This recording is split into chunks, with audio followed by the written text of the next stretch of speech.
महिरबानी सब खां पहिरियां मुंहिंजो जेको एक्चुअली कमु आहे उहो यूनिवर्सिटी में MS जी थीसिस जेका ही मुंहिंजी उहा हुई लैंग्वेज शिफ्ट ते। लैंग्वेज शिफ्ट हिकु एरिया आहे सोशल लिंग्विस्टिक्स में जंहिंमें इहो मेजर कबो आहे त जेके ॿोली जा ॻाल्हाईंदड़ आहिनि उहे कीअं हिकिड़ी ज़बान खां ॿी ज़बान में शिफ्ट करे था वञनि या कीअं पंहिंजी ज़बान खे चेंज था करे वञनि।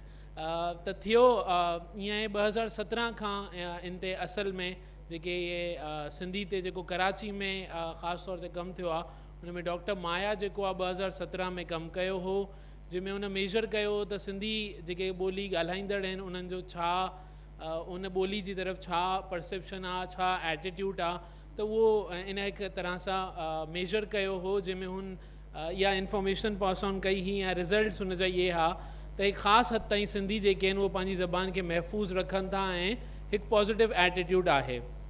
पर जॾहिं तव्हां जीअं शहरनि जी तरफ़ अचो था, जीअं कराची, त कराची में इनिशियली त इलाही घटि फैमिलीज़ हूंदियूं हुयूं। 2008 खां पोइ पोस्ट 2008 जे एरा जे इहो फैमिलीज़ जो इंटरनल माइग्रेशन एक्चुअली शुरू थी वई। त in internal migration J in case में इलाही जेके सिंधी स्टूडेंट्स आहिनि इन स्टूडेंट्स सां गॾु आहिस्ते आहिस्ते फैमिलीज़ बि शिफ्ट कंदियूं रहियूं। त जॾहिं इहे फैमिली शिफ्ट कंदियूं रहियूं त इहे तमामु जेके सिंधी शागिर्द हुआ उहे यूनिवर्सिटीज़ में पढ़ंदा हुआ। यूनिवर्सिटीज़ में आम तौर ते जेका ज़बान इस्तेमालु कई वेंदी आहे उहा इंग्लिश ऐं उर्दू हूंदी आहे। त इन नौजवान सिंधी शागिर्दनि जो जेको रुझान आहे उहो आहिस्ते आहिस्ते इंग्लिश ऐं उर्दू जी तरफ़ वधंदो वियो। हिकु इहो रीज़न हो 2019 में मां इन ते पंहिंजी थीसिस बि कई ऐं उन में इहो मालूम थियो त जेके बि माना सिंधी शागिर्द आहिनि यूनिवर्सिटियुनि में उहे तक़रीबन इंग्लिश या उर्दू जी तरफ़ उन्हनि जो रुझान आहे, या वरी उहे कोशिशि कनि था त उहा फॉरेन लैंग्वेज सिखनि, जीअं चाइनीज़ आहे या टर्किश आहे। उनखां पोइ इन जा रीज़न्स सोशल ऐं इकनॉमिक रीज़न्स असां ॼाणण जी कोशिशि कई त हुन में इहा हिकु रीज़न्स आयो त जंहिं करे जॾहिं सिंधी फैमिलीज़ माइग्रेट थियूं कनि इंटरनली त उहे एक्ज़ोगेमस मैरिजिस थी उनमें क्वाइट कॉमन आहिनि। एक्ज़ोगेमस मैरिजिस इहो आहे त माना सिंधी जेके आहिनि उहे उर्दू में या पंजाबी में इहे शादी कनि था, जंहिंजी वजह सां पोइ उन्हनि जी फैमिली जी जेका लैंग्वेज आहे उहा बि आहिस्ते आहिस्ते चेंज थी थींदी वञे। इन ई ते 2023 में असां हिकिड़ो रिसर्च पेपर लिखियो हो जेको रशियन जर्नल ऑफ लिंग्विस्टिक्स में पब्लिश बि थियो आहे। उन में जेके इहे नौजवान सिंधी आहिनि या उन जी फैमिलीज़ जे अंदरि जेका ज़बान इस्तेमालु थींदी आहे उन में इहो आइडेंटिफाई थियो त हिन में उर्दू जा लफ़्ज़, इंग्लिश जा लफ़्ज़ ऐं हाणे हिकिड़ो नओं फिनोमिना आहे सोशल लिंग्विस्टिक्स में पॉली लैंग्वेजिंग, जंहिंमें 3 लैंग्वेजिस जेके आहे उहो हिकु साथ यूज़ थींदियूं आहिनि ऐं उन में आइडेंटिफाई करणु ॾुखियो थी ईंदो आहे त माना क्लॉज़ या फ्रेज़ स्ट्रक्चर कंहिंजो आहे।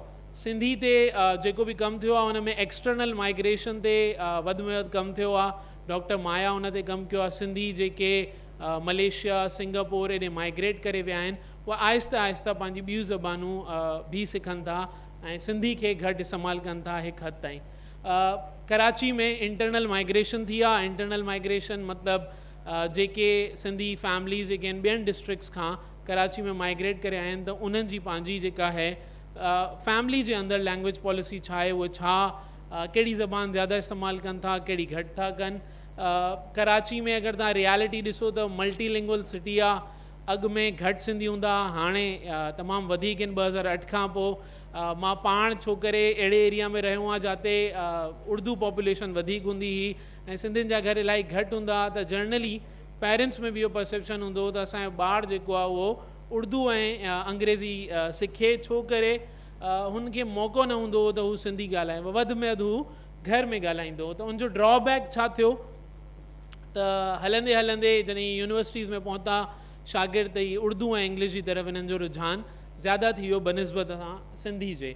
त हिन स्टडी में अॻु में कमु थी चुको आहे त सिंधी ॿारनि जा या सिंधी स्टूडेंट्स जा जेके आहे उहे प्रैक्टिस चेंज थिए थी, उन्हनि जे आइडेंटिटी त महफ़ूज़ आहे पर ज़बान जेका उहा शिफ्ट थी वई आहे। इन खां अलावा उन्हनि जी जॾहिं आम रोज़मर्रा जी ॻाल्हि ॿोल आहे उन में उर्दू ऐं इंग्लिश जा लफ़्ज़ आहिनि।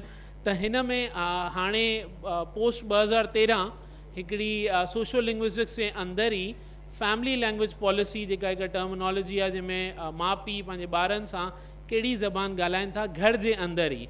जॾहिं तव्हां लैंग्वेज पॉलिसी ठाहींदा आहियो त हुन में टॉप डाउन ऐं बॉटम अप पॉलिसी ॿई फैक्टर्स हूंदा आहिनि। त अॼुकल्ह जेको कमु थिए थो उहो बॉटम अप पॉलिसी जो थिए थो, त कीअं जेके हेठियां इंटरनल फैक्टर्स आहिनि उहे कीअं कॉन्ट्रीब्यूट कनि था लैंग्वेज पॉलिसी में।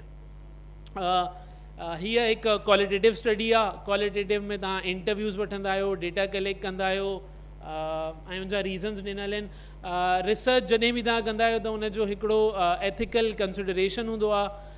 जॾहिं बि को बि सिंधी ते कमु करे त उन लाइ लाज़मी आहे त उहो माना ॿियनि जे कम खे बि रेफर करे। थींदो ईअं आहे अॼुकल्ह त कमु कोई कंदो आहे, नालो कंहिंजो हूंदो आहे ऐं उहो पाण खे पोइ रिसर्चर हुनजो सॾींदो आहे। त जेको बि इन ते कमु करे माना उहो ज़रूरी आहे त उनखे रेफर करे, जंहिंखां इंटरव्यू वठे, जंहिं सिंधी फैमिलीज़ खां उन्हनि खां इन्फॉर्म कंसेंट वठे। त इहो इन रिसर्च में असां कयो हो। अच्छा, लैंग्वेज प्रैक्टिसिस जॾहिं असां उन फैमिलीज़ खां पुछियो त हुननि चयो त लैंग्वेज प्रैक्टिसिस जेके आहिनि उहे चेंज थियनि पियूं। छो करे हिते लैंग्वेज ऑफ एजुकेशन जेका आहे उहा उर्दू ऐं इंग्लिश आहे, सिंधी आहे कोन। कंहिं ज़माने में मुंहिंजा पंहिंजा भाउ भेण इन जे बि स्कूल में पढ़ंदा, उते मीडियम ऑफ इंस्ट्रक्शन सिंधी हूंदो। अॼुकल्ह उहो बि स्कूल एडॉप्टेड थी वियो आहे, त उते बि उर्दू ऐं इंग्लिश जी तरफ़ ख़ासि रुझान आहे।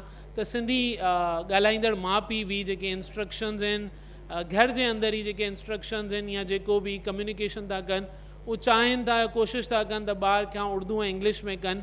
छा करे त हुनजी कॉग्नेटिव डेवलपमेंट जेका आहे उहा उर्दू ऐं इंग्लिश में बहितर थिए ऐं फोनेटिक्स ते हुनजे असरु न थिए। अगरि हू सिंधी सिखंदो त हुनजा फोनेटिक्स उर्दू ऐं इंग्लिश में उन ते असरु पवंदो ऐं न हू सिंधी सही ॻाल्हाए सघंदो, न उर्दू न इंग्लिश।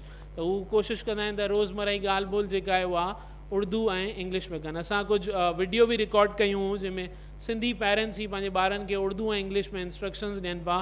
वक़्तु घटि आहे न त मां उहे बि तव्हांखे ॾेखारियां हा। ऑल्थो त इहे पेरेंट्स जेके आहिनि इन जा रिलेटिव्स जेके आहिनि सिंधी आहिनि, पर पोइ बि ही ॻाल्हाइनि बि था पंहिंजे रिलेटिव सां, पर पोइ बि ही पाण में ॿारनि सां जेको आहे उहो स्विच था कनि लैंग्वेज उर्दू ऐं इंग्लिश। छा करे हू चाहिनि था त हुनजा ॿार जेके आहिनि उहे उर्दू ऐं इंग्लिश में ज़्यादा प्रोफिशेंट हुजनि एज़ कम्पेयर टू अदर। जॾहिं असां नेचुरल सेटिंग में ॾिठो त ऑब्ज़र्व कयो त इहो ॾिठो त जेके ग्रैंड पेरेंट्स आहिनि, माना ॾाॾो ॾाॾी या नानो नानी, उहे जेके आहिनि उन्हनि सां कम्युनिकेशन कनि था सिंधी में, बाक़ी पेरेंट्स जेके आहिनि उहे नथा कनि। इन जी छा वजह आहे? आइडियोलॉजी आहे त उर्दू ऐं इंग्लिश में तव्हां वटि घणी रिसोर्सिस आहिनि, ॿारनि खे पेरेंट्स खे ईज़िली अवेलेबल आहिनि, त पेरेंट्स जेके आहे उहे रिसोर्सिस यूज़ कंदे ई ॿारनि खे इंग्लिश ऐं उर्दू वधीक सेखारनि था। अगरि सिंधी में इहे रिसोर्सिस हुजनि easily available, like cognitive development लाइ ॿार जे लाइ, त उन में आसान रहंदो पेरेंट्स जे लाइ त हू इहो कमु करे सघनि। ही कुझु रिस्पॉन्सिस आहिनि, कुझु जेके वालदेन उन वक़्तु कॉमेंट्स कया, जेके इंटरव्यू जे सवालनि जा जवाब ॾिना। वक़्तु घटि आहे, तव्हां अगरि चाहींदो त हीअ रीड बि करे सघूं। रीज़न छा आहे छो माउ पीउ सिंधी न पर उर्दू ऐं अंग्रेज़ी यूज़ पिया कनि? ग्लोबलाइज़ेशन। अॼुकल्ह फेसबुक एवरीथिंग इज़ इन, तव्हांजी हर शइ जेका आहे उहा इंग्लिश में आहे, त ग्लोबलाइज़ेशन हिकु फैक्टर आहे। Family language policy social linguistics में नई आई आहे। पेरेंट्स जा कुझु रीज़न्स आहिनि, कुझु आइडियोलॉजीज़ आहिनि, कुझु एक्सपीरियंसिस आहिनि। लाइक मां तव्हांखे चयो त मां उर्दू कम्युनिटी में रहियो हुअमि। ईस्ट में अगरि तव्हां ऑब्ज़र्व कंदव त ईस्ट में ज़्यादातर उर्दू कम्युनिटी आहिनि। हाणे ईस्ट छो करे डिस्ट्रिक्ट वधी वियो आहे, तॾहिं उहा पॉपुलेशन वधी वई आहे ऐं ज़्यादा सिंधी आहिनि। न त प्री 2008 एरा में इलाही घटि फैमिलीज़ हूंदियूं हुयूं जेके हूंदियूं, त पेरेंट्स सम्झंदा हुआ त उन्हनि खे इंटरेक्ट करण जो, उनजे ॿारनि खे सिंधी में इंटरेक्ट करण जो एॾो मौक़ो नथो मिले। त पेरेंट्स जा एक्सपीरियंसिस इलाही इम्पॉर्टेंट आहिनि फैमिली लैंग्वेज पॉलिसी जे अंदरि। छो करे त अगरि हुननि जा रिस्पॉन्सिस पॉज़िटिव हूंदा त उहे पॉज़िटिवली कंदा। मां ही कंक्लूजन जे बजाए रिकमेंडेशन ते ईंदमि। सिंधी लैंग्वेज अथॉरिटी ऑलरेडी इलाही कमु करे पई, पर हिकु जेको इम्पॉर्टेंट शइ आहे त रिसोर्सिस जेके ॿार आहिनि अॼुकल्ह जा बोर्ड गेम्स एक्टिविटीज़ यूज़ था कनि, अगरि उहे उन्हनि खे सिंधी में अवेलेबल हूंदियूं त थी सघे थो उन्हनि जी कॉग्नेटिव डेवलपमेंट या उनजी लैंग्वेज जेका आहे उहा अर्ली एजिस में अर्ली स्टेजिस में काफ़ी सुठी डेवलप थिए। बनस्बत उर्दू ऐं इंग्लिश। पेरेंट्स खे रिसोर्सिस जेके आहिनि उहे उर्दू ऐं इंग्लिश में अवेलेबल आहिनि त उहे उनखे अवेल था कनि ऐं उनखे यूज़ था कनि। अगरि इहे अवेलेबल हूंदियूं सिंधी में त हू इन तरफ़ बि ईंदा। ॿियो असांखे सिंधी स्पीकर जे लाइ अपॉर्चुनिटीज़ क्रिएट करणु खपनि। असांखे ट्रांसलेटर्स जो हिकु यूज़ करे थी सघे, गवर्नमेंट बि यूज़ थी करे सघे, मिनिस्ट्री बि करे थी सघे, लैंग्वेज इंटरप्रिटेटर्स जो भी ख़ासि कमाल ईंदो आहे। अॼुकल्ह AI जो ज़मानो आहे, तव्हां ईज़िली ट्रांसलेट करे था सघो, पर इलाही अहिड़ा लफ़्ज़ आहिनि जेके तव्हांखे हुनजो एग्ज़ैक्ट ट्रांसलेशन या एग्ज़ैक्ट वर्ड न मिलंदो। त मे बी असां सिंधी जो हिकु लैंग्वेज जो हिकु तरह सां इन जा फ़ाइदा माण्हुनि खे अगरि रियलाइज़ कराईंदासीं त मे बी उहो जेका पेरेंट्स जी आइडियोलॉजी आहे उहा चेंज थी वेंदी। हिकिड़ो कोट हो काफ़ी फेमस हो त अॼुकल्ह जा जेके ॿार आहिनि उहे कॉलोनाइज़र्स लैंग्वेज सुठी पिया ॻाल्हाइनि बनस्बत पंहिंजी माउ जी लैंग्वेज जे। त असांखे कोशिशि करणी खपे त असां पंहिंजी माउ जी ॿोली खे ज़्यादा घर में इस्तेमालु कयूं ऐं कोशिशि कयूं त इवन अगरि असां एक्ज़ोगेमस मैरिज था कयूं, मतिलबु ॿी कम्यूनिटी में था कयूं, त पोइ बि असां पंहिंजी ज़बान खे महफ़ूज़ रखूं। टाइम घटि हो त मां कोशिशि कई मां इनखे समराइज़ कयां। ही पेपर रिव्यू स्टेज में आहे, इंशाल्लाह ही बि अवेलेबल हूंदो त शेयर करे वठंदासीं।